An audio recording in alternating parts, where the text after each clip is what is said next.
Hello guys, welcome to Indian affairs. I hope कि आपका आज का दिन शानदार हो और लाइफ में आपके जो भी गोल्स और टारगेट हैं आप उनको सक्सेसफुली अचीव करें।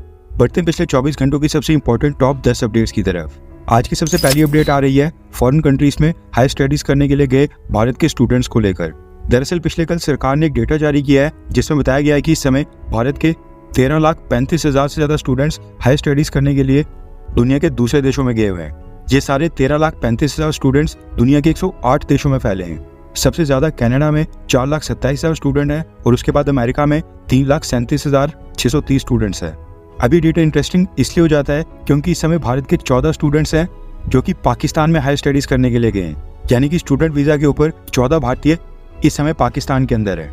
अब ये पाकिस्तान में कौन से हाई स्टडीज करने के लिए गए हैं वो तो खैर पता नहीं। इसके साथ ही सरकार ने बताया कि 8,580 स्टूडेंट्स इस समय हाई स्टडीज के लिए चाइना भी गए हैं। इजराइल जो कि इस समय काफी न्यूज पे है, वहां पर भी भारत के 900 स्टूडेंट्स हाई स्टडीज के लिए स्टूडेंट वीजा के ऊपर गए हैं। ये data minister of state for external affairs Kirti Vardhan Singh ने संसद में शेयर किया है। आज की सेकंड अपडेट आ रही है भारत और मालदीव्स को लेकर।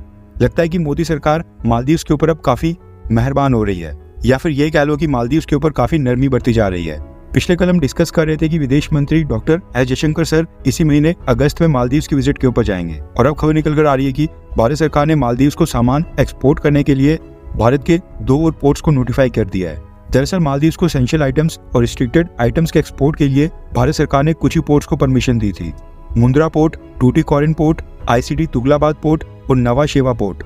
इस वजह से मालदीव्स को भारत से जो भी आइटम्स परचेज करनी होती थी वो इन गिने चुने पोर्ट्स के थ्रू ही सामान इंपोर्ट कर पाता था। इससे कई बार मालदीव्स को ट्रांसपोर्टेशन कॉस्ट काफी बढ़ जाती थी और काफी सारे दिनों का वेट करना पड़ता था।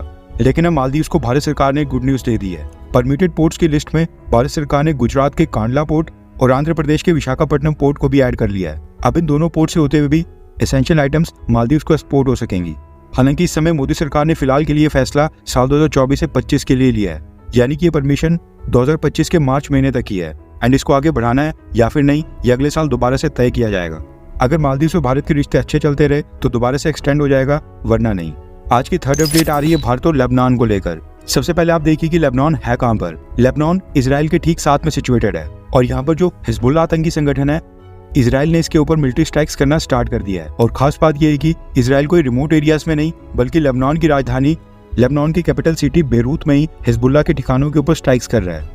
हिजबुल्लाह ने जब इजराइल के अंदर एक प्लेग्राउंड के ऊपर रॉकेट अटैक किया था, उसके बाद से ही इजराइल की सरकार ने कहा था कि हिजबुल्लाह आतंकी संगठन क्योंकि लेबनान की धरती से ही उनके ऊपर हमले कर रहा है, इसलिए वो लेबनान की सरकार की भी बात नहीं मानेंगे। अब जब इजराइल ने लेबनान के ऊपर एयर स्ट्राइक्स करना शुरू कर दिया है तो इसके बाद लेबनान में स्थित भारत की एम्बेसी ने भी वहां पर रह रहे सभी इंडियंस के लिए एक ट्रैवल एडवाइजरी जारी की है। भारत की एम्बेसी ने कहा है कि ताज़ा हालातों को देखते हुए अगले नोटिस तक भारत का कोई भी व्यक्ति लेबनान ना जाए, और जो भी इंडियंस इस समय लेबनान में है उनको भी ये सलाह दी जाती है कि वो जल्द से जल्द लेबनान छोड़कर दूसरे देश चले जाएं, यानी कि लेबनान से बाहर आ जाएं।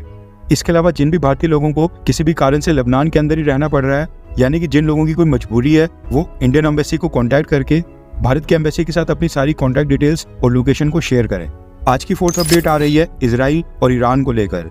जैसा कि आपको पता है, हमास चीफ इस्माइल हानिये की ईरान के अंदर हत्या हो गई है।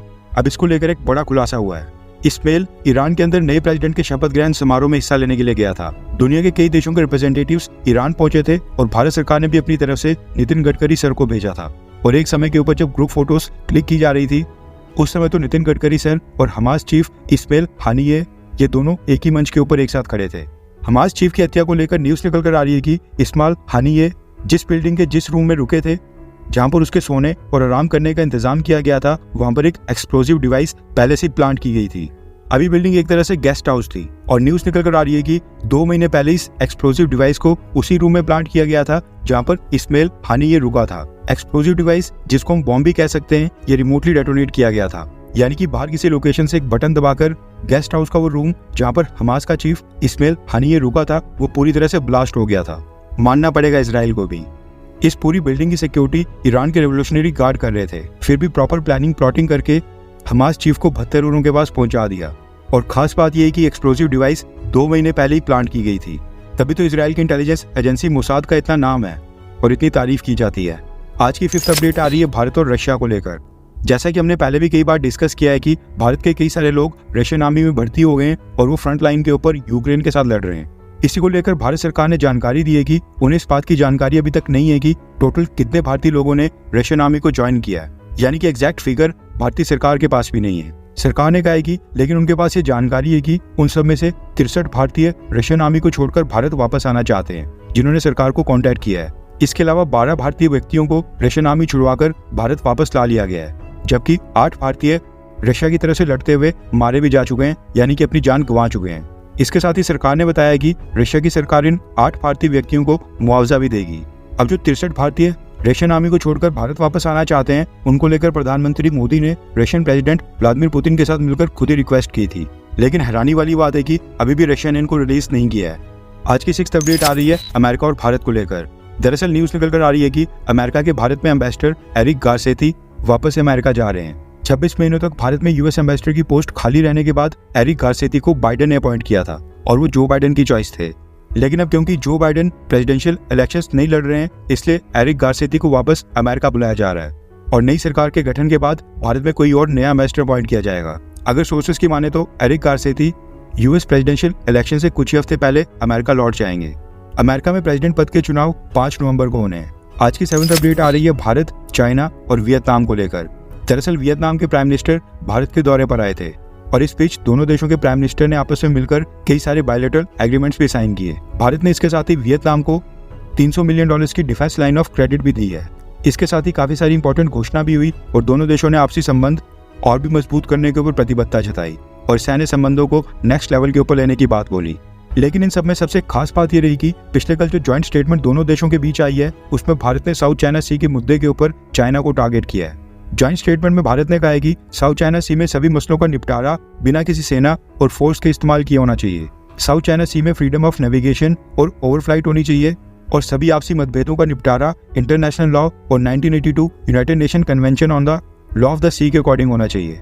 बिना किसी थ्रेट और फोर्स का भी इस्तेमाल नहीं होना चाहिए। वियतनाम और चाइना का साउथ चाइना सी में मैरीटाइम बाउंड्री यानी कि समुद्री क्षेत्र को लेकर काफी बड़ा डिस्प्यूट है और भारत अभी तक साउथ चाइना सी के ऊपर ज्यादा कुछ नहीं कहता था, लेकिन अब क्योंकि चाइना भारत के नाक में दम कर रहा है, इसलिए भारत सरकार ने भी साउथ चाइना सी में चाइना विरोधी देशों का समर्थन करना शुरू कर दिया है।